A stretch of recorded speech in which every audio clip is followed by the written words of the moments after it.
lagi dalam pembelajaran bahasa Indonesia bersama Ibu Graditya. Pada pembelajaran kali ini, kita akan melanjutkan membahas tentang menelaah kaidah bahasa pada surat dinas.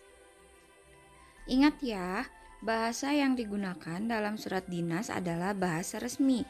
Oleh sebab itu, penggunaan ejaan dan tanda baca harus benar. Kosakata yang digunakan harus kosakata yang baku.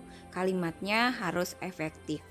Ketepatan ejaan dan tanda baca kosakata dan kalimat tersebut dapat ditelaah melalui penggunaannya pada setiap unsur surat. Marilah kita mulai untuk mempelajari lebih dalam lagi tentang kaidah kebahasaan dalam surat dinas. Pertama, penulisan kepala surat. Perhatikan contoh penulisannya. PT Sugih Waras Coffee JL Puncajaya nomor 22. Ini penulisannya itu salah. Karena seharusnya penulisan PT tidak perlu diikuti tanda titik. Kemudian penulisan JL untuk jalan tidak perlu disingkat tetapi diurai dengan penulisan jalan. Maka perbaikannya adalah PT Sugiwaras Coffee Jalan Puncak Jaya 22. PT-nya tidak menggunakan titik dan jalannya tidak disingkat JL.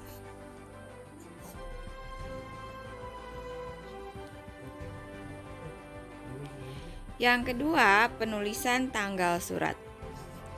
Penanggalan surat contohnya 4 Juni kutip 15, 4/6/2015. Ini juga salah. Alasan salahnya, penggunaan tanda titik pada akhir penanggalan, pemakaian singkatan penggunaan angka untuk bulan, dan penggunaan nama kota tidak diperkenankan. Jadi perbaikannya 4 Juni 2015. Penulisan perihal atau hal dalam surat. Hal surat, hal titik 2, permohonan penceramah titik. Hal titik 2, permohonan penceramah dengan P penceramahnya itu huruf kapital. Hal titik 2, permohonan penceramah dengan menggunakan seluruhnya kapital serta hal permohonan penceramah. Ini juga salah. Alasannya, kata hal tidak perlu menggunakan titik.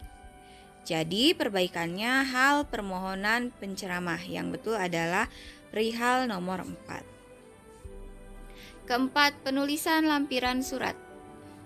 Lampiran surat, lampiran titik 2 1 eksemplar dengan menggunakan angka. Lam titik 2 1 eksemplar titik. Ini juga salah. Alasan salahnya tidak ditulis angka, tidak diakhiri titik, kata lampiran yang disingkat serta memerlukan titik. Nah, perbaikannya, maka untuk yang pertama, lampiran titik 2 1 eksemplar, angka satunya dirubah menjadi huruf 1. Dan jika kamu mau menulisnya menggunakan lam disingkat, maka setelah kata lam itu disertakan titik, baru titik 2, seperti itu. Selanjutnya, penulisan alamat tujuan surat. Contohnya, YTH Bapak Dr Tono JL B Sempor 1 Malang.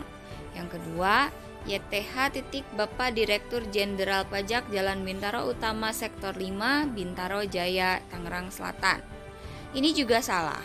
Alasan salahnya, sapaan bapak, ibu atau saudara di depan nama jabatan dan gelar tidak diperlukan. Sapaan hanya dipergunakan untuk mengiringi nama orang yang tidak diawali dengan gelar. Maka perbaikannya untuk yang nomor 1, yang terhormat Dr. Tono, bukan Bapak Dr. Tono. Kecuali kamu tidak menggunakan kata doktor, maka ditulisnya langsung yang terhormat Bapak Tono. Nah, ketika menulis nama alamat, kembali lagi jangan disingkat, maka diurai jadi Jalan Bendungan Sempor. Yang kedua, yang terhormat Direktur Jenderal Pajak. Tidak perlu menggunakan Bapak Direktur, langsung saja yang terhormat Direktur Jenderal Pajak. Yang keenam, penulisan isi surat. Isi suratnya, kami segera memberitahu saudara jika ada perubahan jadwal. Ini salah, letak kesalahannya yaitu adanya penggunaan tanda koma. Perbaikannya, kami segera memberitahu saudara jika ada perubahan jadwal. Yang selanjutnya, penulisan penutup surat. Penutup surat Direktur Jenderal Sasmita dengan tanda kurung.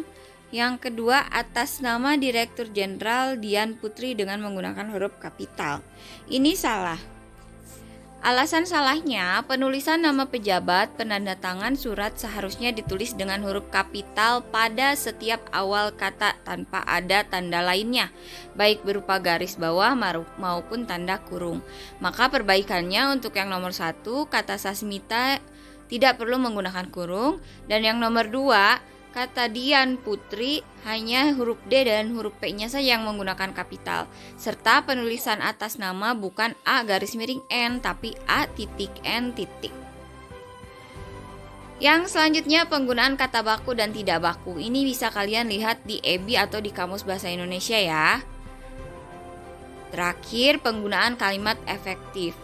Contohnya, sungguh suatu kebanggaan tersendiri bagi kami bisa menjadi salah satu supplier untuk CV kopi kita. Ini salah. Kesalahannya terdapat kata mubazir dan kata tidak baku. Kata mubazirnya itu sungguh, sedangkan kata tidak bakunya ada penggunaan huruf penggunaan tanda titik setelah huruf C dan huruf P. Itu seharusnya tidak perlu. Jadi perbaikannya, suatu kebanggaan bagi kami bisa menjadi penyuplai CV kopi kita. Baiklah, demikian penjelasan penerapan kaidah bahasa dalam surat dinas. Jika ada pertanyaan, silakan disampaikan di WhatsApp grup. Terima kasih.